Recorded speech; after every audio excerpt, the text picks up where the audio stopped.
Vita Center, o complexo que vai inovar o ecossistema de saúde de Santa Maria e região. E Clínica de Estética Inana. Seja o seu próprio padrão de beleza. Seja Inana. Apresentam Bem Viver.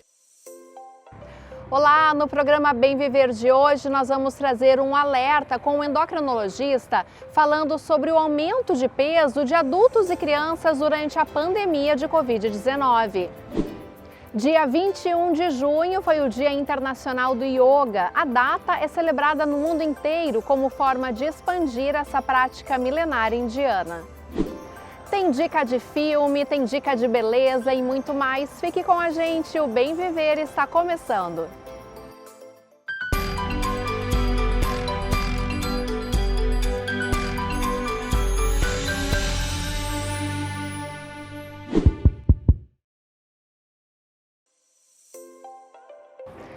O Brasil tem 1/4 da população já na faixa de obesidade e mais da metade está na de sobrepeso.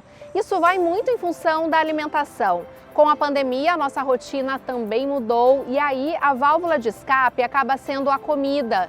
Não só os adultos, mas também as crianças. À medida que vamos aumentando de peso, aumenta-se o risco de doenças como diabetes. Durante a pandemia, é recomendado que as pessoas mantenham o distanciamento. E a forma mais eficiente de manter distanciamento é dentro das suas próprias casas. Então, é esperado que a pessoa fique mais em casa. O problema de ficar o tempo inteiro em casa é que isso interfere na rotina. Então, as pessoas tinham anteriormente hábito de sair para trabalhar, hábito de dar as suas voltas na rua, né, fazer o seu exercício, todas essas coisas. Isso aí, de uma hora para outra, foi privado. Em casa, a gente acaba se entediando e a disponibilidade de alimento é maior em casa do que na rua. Tu tá na rua, às vezes tu sente fome, mas não tem nada disponível, tu não tem uma geladeira para abrir e lá pegar determinado tipo de alimento. Então, esse contexto de pandemia trouxe esse desbalanço, como a gente diz. As pessoas em casa tendem a consumir mais, e não necessariamente quantidade, às vezes é densidade calórica, como a gente diz. Por exemplo, um alface, um prato enorme de alface tem pouquinha caloria, um pratinho pequeno de pudim ou de chocolate tem muito mais caloria. E em casa, por tudo isso aí que a gente pontuou, as pessoas tendem a consumir mais e associado a isso gastam menos. Isso aí faz uma coisa que a gente chama de balanço calórico positivo. 100, 200 calorias que dê a mais numa semana, no longo prazo, a gente tinha ideia que a pandemia fosse ter um tempo mais curto, mas as coisas vêm, cada vez a gente vê que não vai acabar amanhã, a gente já está entrando no segundo ano de pandemia. Isso no longo prazo acaba tendo impacto no peso mesmo, as pessoas acabam ganhando peso e junto com o peso tem todas as complicações.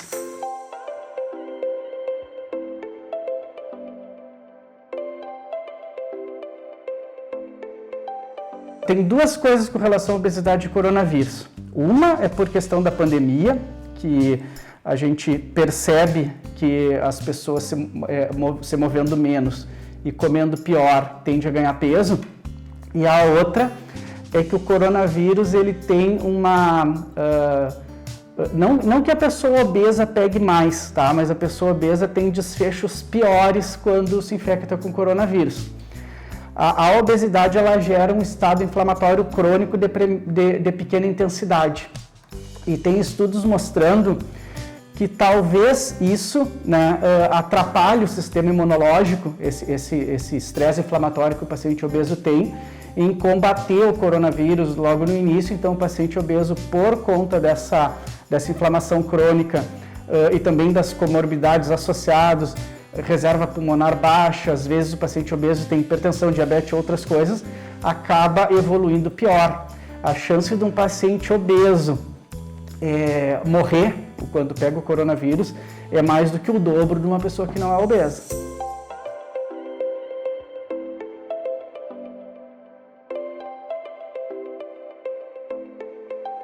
Eu gosto de conversar com meus pacientes, explicar a diferença de fome da diferença de vontade de comer. São coisas diferentes. Quando é fome, o alimento ele pode até não ser gostoso, mas tu vai comer ele igual. Então, uma coisa assim para o paciente, assim, eu passo muita fome, quando a gente prescreve uma dieta, alguma coisa, né? Essa dieta está me dando fome. Eu falei, não, mas essa fome, se tu comer uma maçã, tu acha que passa? Não, a fome é de chocolate, então não é fome, é vontade de comer, né? Acho que uma estratégia boa é tentar substituir aquele alimento que a pessoa quer comer por uma coisa saudável e ver se a coisa saudável resolveria do ponto de vista emocional, né? Se aquele alimento mais saudável traria conforto para a pessoa. Se não, aí está identificado que o problema é a vontade de comer. E isso às vezes é uma coisa que não é muito simples de tratar, porque tem a ver com comportamento, tem a ver com a parte emocional. Às vezes o paciente precisa de suporte profissional, com endócrino, com nutricionista, com psicólogo, com psiquiatra, porque esse comportamento muitas vezes tem coisas por trás dele, ou ansiedade, ou depressão, né?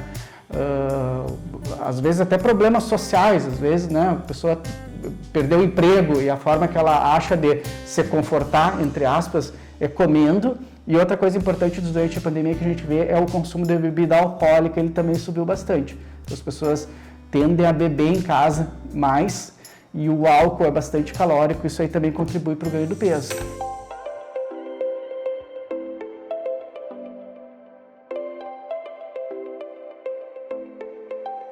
O álcool, em termos de caloria, é bem parecido com gordura.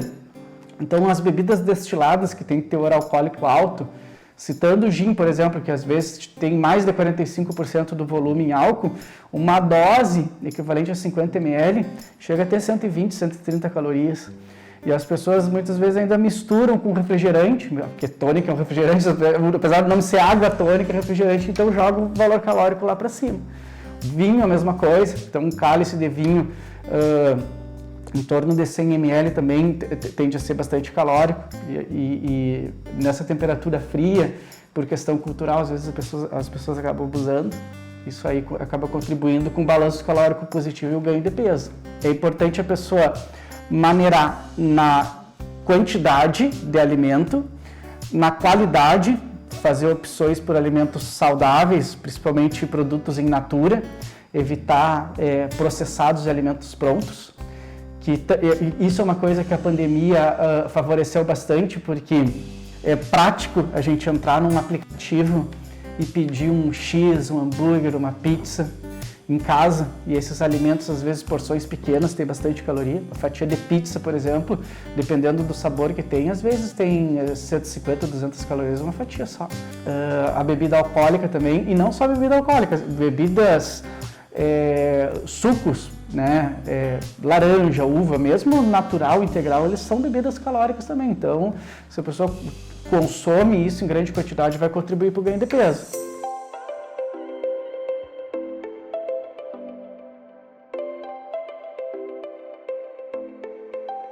O endocrinologista é o médico responsável pelos distúrbios das glândulas endócrinas. As glândulas endócrinas são glândulas que produzem hormônios, secretam alguma substância que ordena determinadas funções dentro do organismo. E a parte de metabolismo, tem a parte do metabolismo dos carboidratos, metabolismo dos lipídios, metabolismo do cálcio. E nessa parte do metabolismo entra ali obesidade, entra distúrbios do colesterol, dos triglicerídeos, entra diabetes, né? Então é isso que o endocrinologista traz. Na parte hormonal tem diversas glândulas, né? Mais comum, popular, vamos dizer, é a tireoide, pela prevalência das doenças, mas tem a glândula suprarrenal, as gônadas, que é o testículo no homem, o ovário na mulher. Então, os hormônios, de uma maneira geral, eles têm impacto em todo o organismo. Eu gosto de brincar com os pacientes, às vezes eles chegam assim, nunca consultei com endocrinologista. Na realidade, todo paciente, em algum momento, precisa consultar com endocrinologia, né? Do ponto de vista de sobrepeso e obesidade, que é uma coisa que a gente trata, isso aí, hoje no Brasil, metade da população é acometida, né? Então, são doenças muito prevalentes.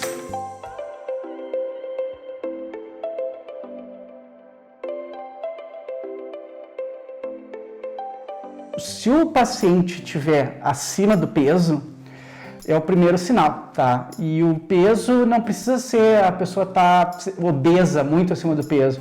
Pode ser um ganho de peso acima do habitual. Meu normal era ter 65 quilos, eu aumentei para 70, já é importante ver o que está acontecendo, né? Então, as oscilações do peso é uma condição que é importante avaliar. Também, assim, que são comuns de exames de laboratórios de rotina, alteração da glicose, alteração de colesterol de triglicerídeo. Alguns médicos pedem avaliação de tireoide de rotina, então se tiver alguma alteração na tireoide, às vezes a pessoa percebe algum aumento do volume do pescoço, que pode ser decorrente da tireoide também. E a gente acaba recebendo também bastante encaminhamento dos outros colegas. Por exemplo, muitas pessoas não sabem, mas o endocrinologista é um médico que é especialista no metabolismo do cálcio, e dentro das doenças do metabolismo do cálcio está a osteoporose. Então, um paciente a partir dos 60 anos que faz a avaliação da massa óssea com ginecologista, muito comum em mulheres ali, né, após a menopausa, às vezes a densidade mineral óssea está diminuída e o colega encaminha para a gente. As doenças da área da endocrinologia, a gente diz que são muito prevalentes, assim, principalmente sobrepeso, obesidade, diabetes e doenças da tireoide. Isso aí eu diria que é carro-chefe. Na infância também, né, problemas do crescimento, obesidade infantil, diabetes em criança, desenvolvimento também, o momento em que a criança começa a puberdade, se cedo demais ou tarde demais. Tudo isso aí é a área da atuação do endocrinologista, né?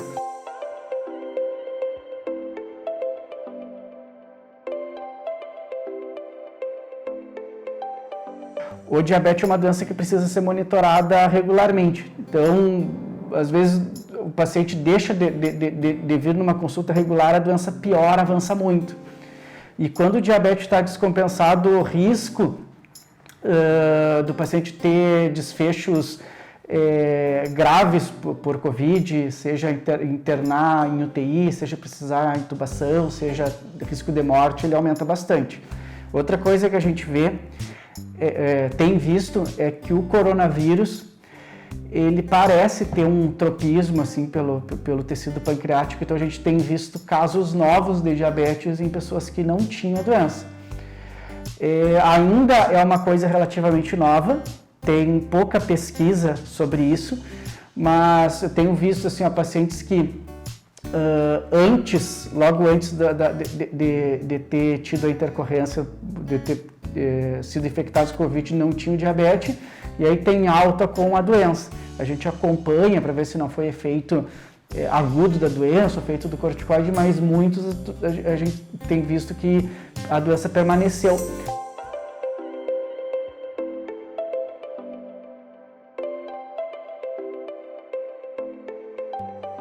O coronavírus ele usa um sistema de chave e fechadura que é a enzima conversora da angiotensina.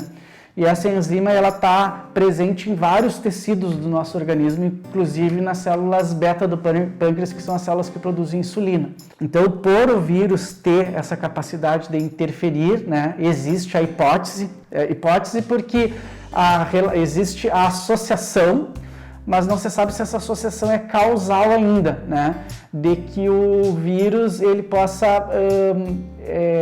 interferir na secreção de insulina pelo pâncreas, e isso aí fazendo com que algumas pessoas desenvolvam diabetes. Em pacientes que é do grupo dos obesos, né, pessoas de idade mais avançada, o que a gente percebe é o aumento do diabetes tipo 2, e nas crianças o diabetes tipo 1, que o diabetes tipo 1 tem uma peculiaridade do paciente ter uma predisposição genética, e às vezes um fator de insulto, como a gente diz, que pode ser uma infecção viral, tem ou bacteriana, intestinal, alguma coisa assim. Parece que o coronavírus, né, pode ser que ele acabe também desencadeando, servindo como gatilho, como a gente diz, para o aparecimento de diabetes tipo 1 em quem é predisposto, né?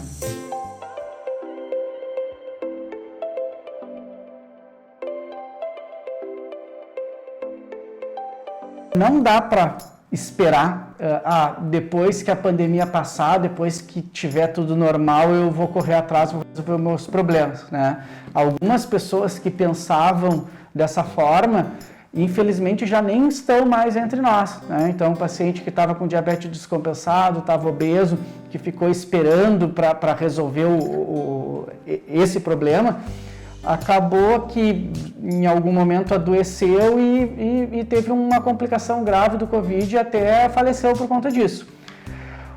A recomendação que eu dou para o paciente, né, principalmente para quem já tem uma doença crônica e que seja grupo de risco, é que mantenha acompanhamento com o seu médico, né? Por exemplo, no caso da endocrinologia, obesidade e diabetes, é importante que o paciente mantenha acompanhamento e mantenha essas doenças bem controladas, porque a gente não sabe até quando que esse vírus vai estar circulando da forma como está hoje, colocando a saúde das pessoas em risco. A gente também assim, não tem ainda dados, né, o quanto que estar bem tratado, né, diminui o risco das complicações, mas a gente sabe que as pessoas que estão com diabetes mais descontrolada, as pessoas que estão mais obesas têm um risco mais alto. Então a gente assume que a pessoa estando mais magra e com a glicose mais controlada, o risco dela passa a ser menor.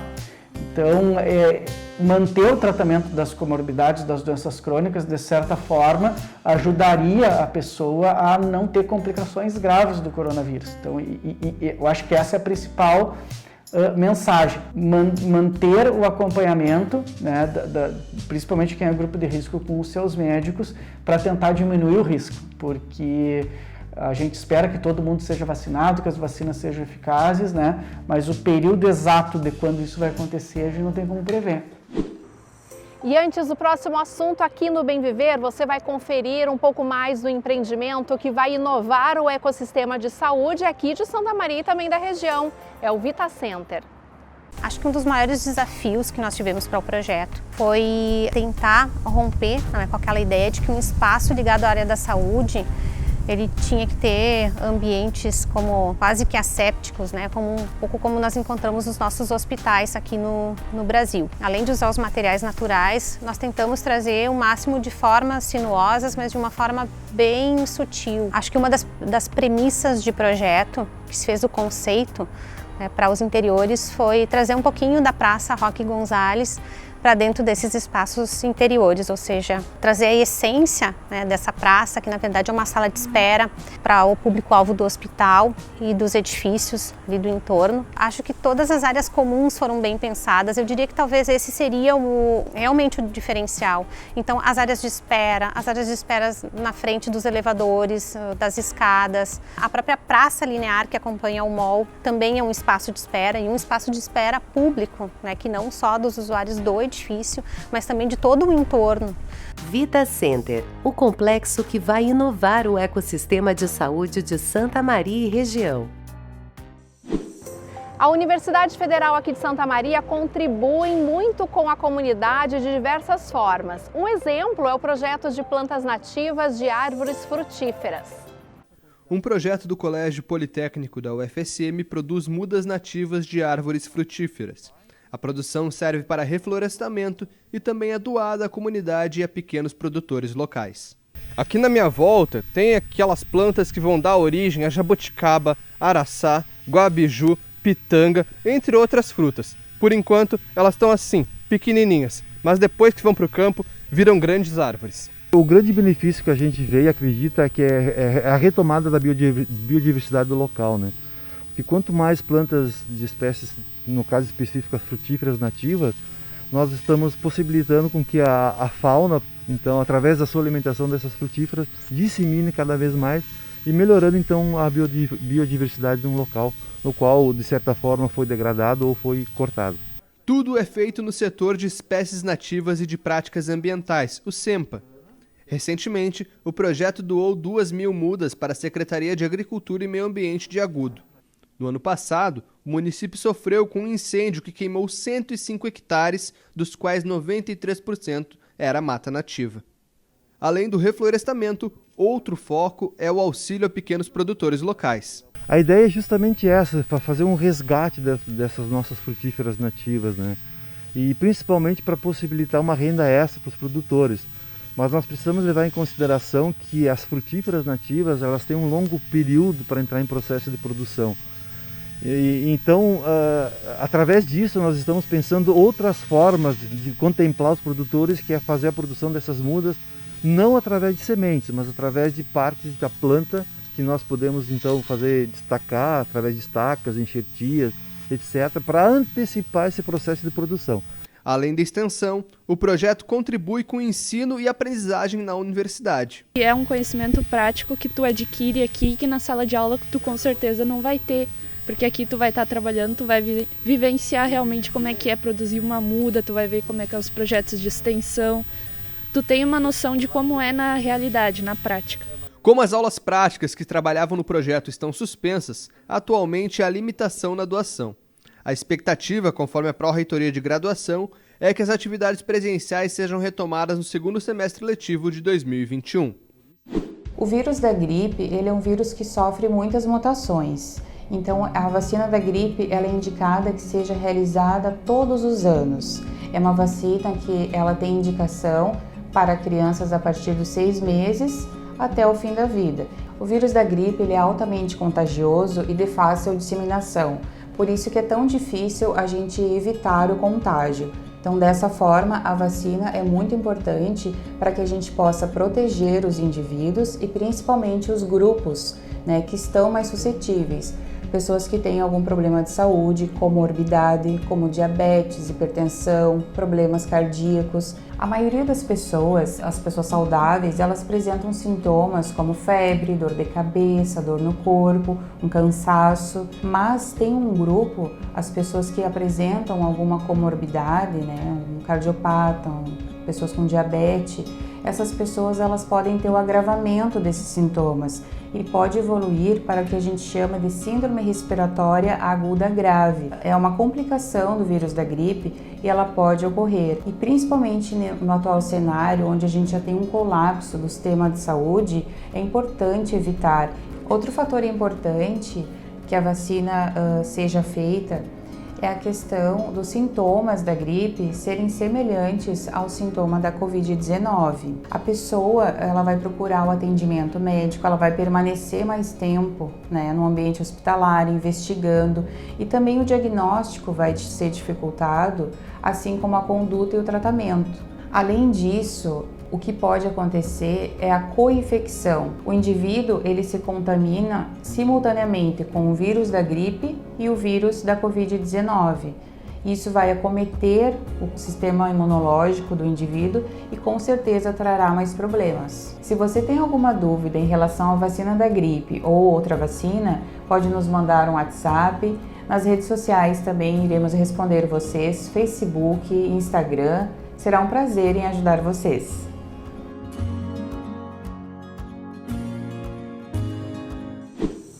Enquanto eu fico aqui curtindo um sol maravilhoso de inverno, a gente vai para um rápido intervalo e em seguida a gente volta com mais Bem Viver para você.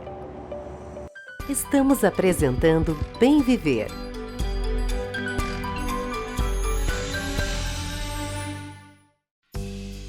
Os tratamentos faciais tratam muito a nossa face, mas a gente não pode esquecer da região de pescoço, da região de colo. Procedimentos que fazem rejuvenescer o pescoço é uma ótima dica para este inverno.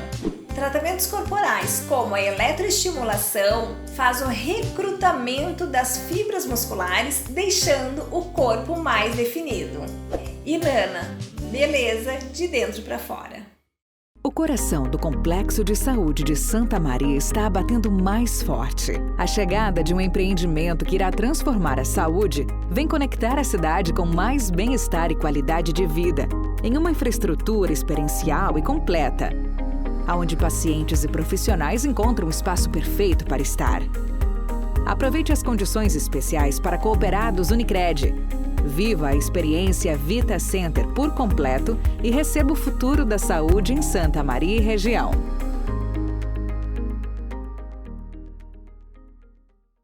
Voltamos a apresentar Bem Viver.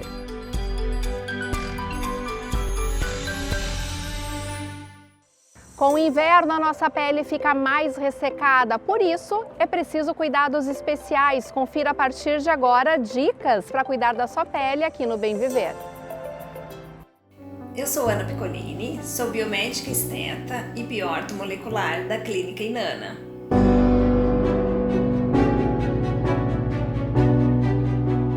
Com a chegada do inverno, a pele tende a ficar mais ressecada, necessitando de cuidados especiais, como reequilíbrio da microbiota cutânea, redução de manchas, rejuvenescimento e embelezamento facial. O uso da máscara é fundamental. Acontece que algumas pessoas tendem a aumentar a acne, a rosácea, e para isso os tratamentos agora no inverno principalmente são reduzir o aumento desta oleosidade, o aumento da acne e também reduzir a rosácea. E aí nós temos procedimentos como luz intensa pulsada, os peelings de inverno, tudo que vai deixar a microbiota da pele mais em equilíbrio. E para potencializar os resultados dos tratamentos estéticos, a bioortomolecular se faz essencial, fazendo toda a diferença. A bioortomolecular, ela é um tratamento onde reequilibra o organismo, tratando a beleza de dentro para fora. Quer saber mais sobre a bioortomolecular e como potencializar os resultados dos tratamentos estéticos e melhorar a qualidade de vida? Nos siga nas redes sociais.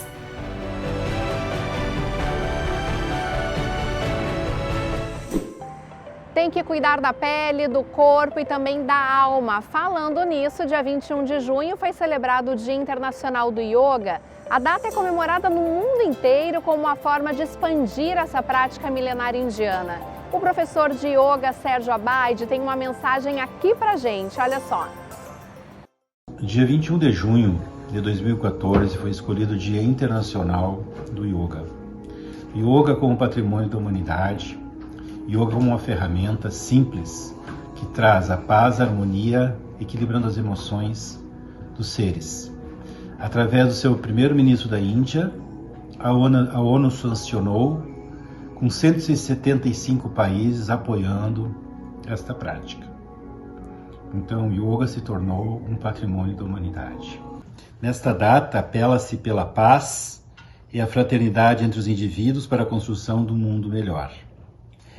Inicialmente chamado de Dia Internacional do Yoga, em 2014, as Nações Unidas declararam a data oficialmente como Dia Internacional do Yoga. Os praticantes de yoga destacam o bem-estar proporcionado pela atividade física e encaram o yoga como uma filosofia de vida. A adoção de uma postura corporal correta, a melhoria da capacidade respiratória, são outras das vantagens da prática do yoga. Consequentemente, a redução da ansiedade, dos níveis de estresse, são outros os benefícios do yoga. Ao nível físico, o yoga exercita todo o corpo, tonificando os músculos, melhorando o sistema digestivo e circulatório. A meditação é uma das componentes mais importantes do yoga, melhorando a capacidade de concentração do praticante.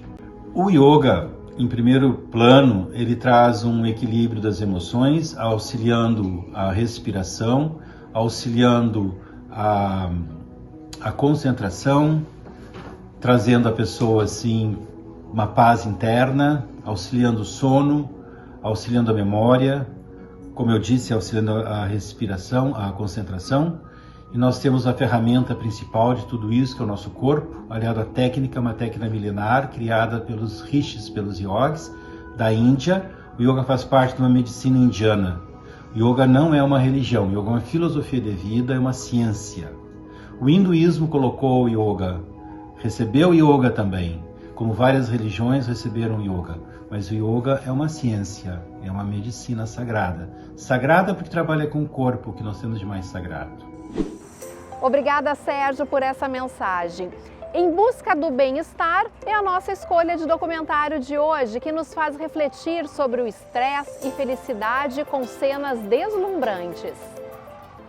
Em Busca do Bem-Estar, nome que o documentário de Alejandro de Grazia e Juan Stadler ganhou em português à Netflix. Alejandro é de fato um rapaz nervoso, não de forma caricata, mas de um jeito que todos nós conseguimos nos identificar. Instagram followers that put like doesn't work that. No, because this is not a true connection. This is a, you could say, narcissistic connection. Ao acompanhar o escritor e monge budista francês Maître Ricard em uma viagem pela Patagônia, ele decide extrair o que pode de conhecimento. As respostas teóricas estão todas lá, mas é quando Alejandro decide experimentar a contemplação que o filme ganha brilho.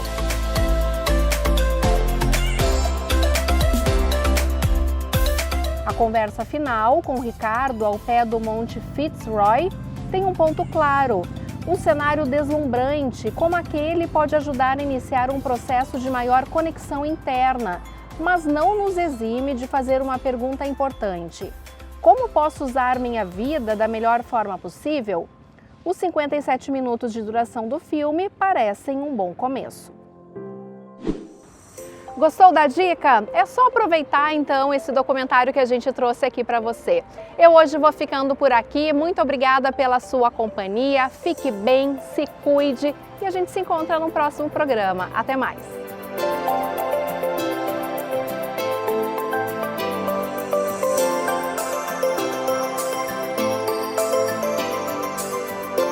Você assistiu Bem Viver. Oferecimento Vita Center, o complexo que vai inovar o ecossistema de saúde de Santa Maria e região. E Clínica Estética Inana. Seja o seu próprio padrão de beleza. Seja Inana.